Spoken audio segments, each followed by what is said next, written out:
Assalamu alaikum dear student. Today we will discuss class 8th lecture 4 of unit 1 which is human organ system. इस unit में हम discuss कर रहे हैं कि किस तरह से ऑर्गन सिस्टम बनते हैं और वो ह्यूमन बॉडी में कैसे फंक्शन परफॉर्म करते हैं. Now move to the topic which is working of nervous system. Nervous system किस तरह से काम करता है.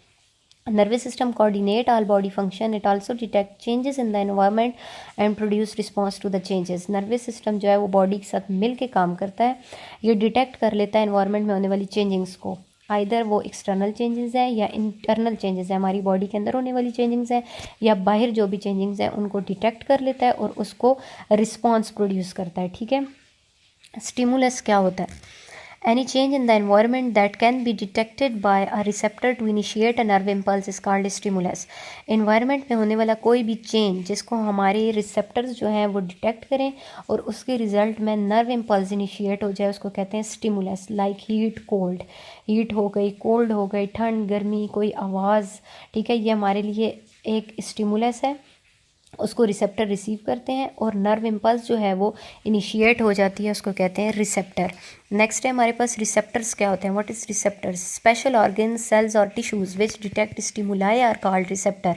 स्पेशल ऑर्गन्स या सेल या टिश्यू जो कि किसी भी किस्म के स्टिमुलस को, किसी भी किस्म के चेंज को जो है वो डिटेक्ट करते हैं, उनको हम कहते हैं रिसेप्टर. काम कैसे करते हैं. Sensory neuron carry the message in the form of impulse from receptor to CNS. Sensory neuron जो है वो कैरी करता है मैसेज को in the form of impulse, एक सिग्नल की फॉर्म में कैरी करता है रिसेप्टर से और उसको भेज देता है CNS ब्रेन या स्पाइनल कॉर्ड के पास. ठीक है. Then CNS process the message and transfer the impulse to motor neuron. CNS जो है वो उस मैसेज के ऊपर काम करता है, प्रोसेस करता है और उसको ट्रांसफ़र कर देता है उस सिग्नल को, उस इम्पल्स को मोटर न्यूरॉन के पास. Then motor neuron carry impulse to the part of the body which produces responses. motor neuron जो है वो कैरी करता है उस सिग्नल को उस पार्ट ऑफ द बॉडी तक, उस पार्ट ऑफ द बॉडी तक लेके जाता है जिसने रिस्पॉन्स शो करना होता है. ठीक है. उस पार्ट ऑफ द बॉडी को हम कहते हैं इफेक्टर. नेक्स्ट है हमारे पास रिफ्लेक्स एक्शन.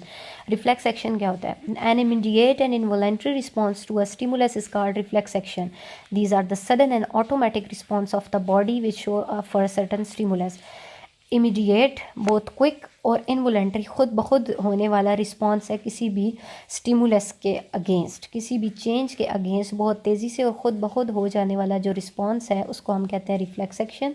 ये हमारी बॉडी के अंदर एक ऑटोमेटिक रिस्पॉन्स है जो कि हमारी बॉडी शो करती है किसी भी स्टिमुलस के अकॉर्डिंग. ठीक है. जब भी कोई स्टिमुलस आता है तो हमारी बॉडी जो है वो उसके अगेंस्ट जब बहुत ही क्विक और ऑटोमेटिक रिस्पॉन्स शो करती है उसको हम कहते हैं रिफ्लेक्स एक्शन. फॉर एग्जांपल, अगर एक हॉट प्लेट है उसे हमारा हाथ लग जाता है तो हॉटनेस जो है वो हमारे लिए एक स्टिमुलस है, एक चेंज है, उसको हमने रिसीव किया है with the help of receptors. Receptors are the special cells, tissues और organ present in the body.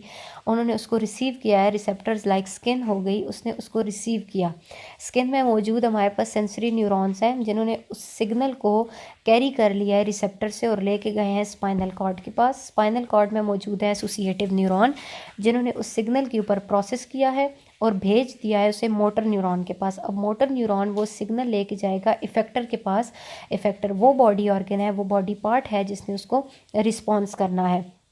तो ये एक पूरा जो एक्शन है इसको हम कहते हैं रिफ्लेक्स एक्शन और एक पूरा पाथवे, एक पूरा रास्ता जो है इसको हम कहते हैं रिफ्लेक्स आर्क. ठीक है. रिफ्लेक्स आर्क हमारे पास क्या होती है. The path way of the nerve impulse which complete a reflex action is called reflex arc. वो रास्ता जिसमें से नर्व इम्पल्स जो है वो गुजरती है और अपना एक्शन जो है वो कंप्लीट करती है. एक सिग्नल गुजरता है और अपना एक्शन कंप्लीट करता है, उसको हम कहते हैं reflex arc. It consist of receptor, sensory neuron, interneuron, motor neuron and effector. इसमें क्या क्या चीज़ें शामिल होती हैं. रिसेप्टर्स होते हैं, सेंसरी न्यूरॉन्स होते हैं, इंटर न्यूरॉन्स होते हैं, मोटर न्यूरॉन्स और इफेक्टर. ठीक है. ये सारे मिलके जो है वो एक आर्क बनाते हैं, एक पाथवे बनाते हैं जिसमें से इम्पल्स गुजरती है और अपना जो एक एक्शन है वो कंप्लीट करती है. ठीक है. ये हमारे पास एक स्पाइनल कॉर्ड की डायग्राम है जिसमें हमें डिफरेंट एक पाथ नज़र आ रहा है रिफ्लेक्स आर्क का.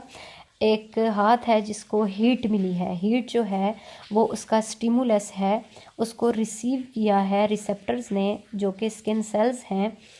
अब स्किन के अंदर मौजूद है सेंसरी न्यूरॉन, उन्होंने उस हीट का जो एक चेंज है, एक मैसेज है, उसको रिसीव किया है, लेके गए हैं स्पाइनल कॉर्ड के पास। स्पाइनल कॉर्ड में मौजूद है हमारे पास सेंसरी न्यूरॉन्स, एसोसिएटिव न्यूरॉन उसके ऊपर प्रोसेस करेंगे और उसको मोटर न्यूरॉन के थ्रू दोबारा से इफ़ेक्टर के पास भेज देंगे। इफ़ेक्टर वो ऑर्गन्स हैं जिन्होंने उसको रिस्पॉन्स किया है, ठीक है। इफ़ेक्टर्स हमारे पास मसल्स हैं आर्म के जो कि कॉन्ट्रैक्ट करेंगे और हम हाथ जो है वो फ़ौरन से पीछे कर लेते हैं, ठीक है। अब देखते हैं कि वॉलेंट्री और इनवॉलेंट्री एक्शंस कौन से होते हैं। First of all, what is voluntary actions?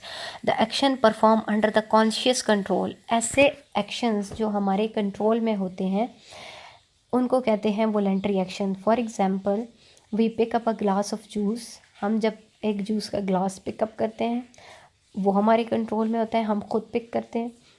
We clap hands while watching cricket match. हम क्लैपिंग करते हैं जब हम क्रिकेट मैच देख रहे होते हैं। तो ये कुछ ऐसे हैं रिस्पॉन्सेज जो हमारे कंट्रोल में होते हैं, ऐसे एक्शंस हैं जो हमारे कंट्रोल में होते हैं। तो वो एक्शंस जो हमारे कंट्रोल में होते हैं उसे हम कहते हैं वॉलेंट्री एक्शंस।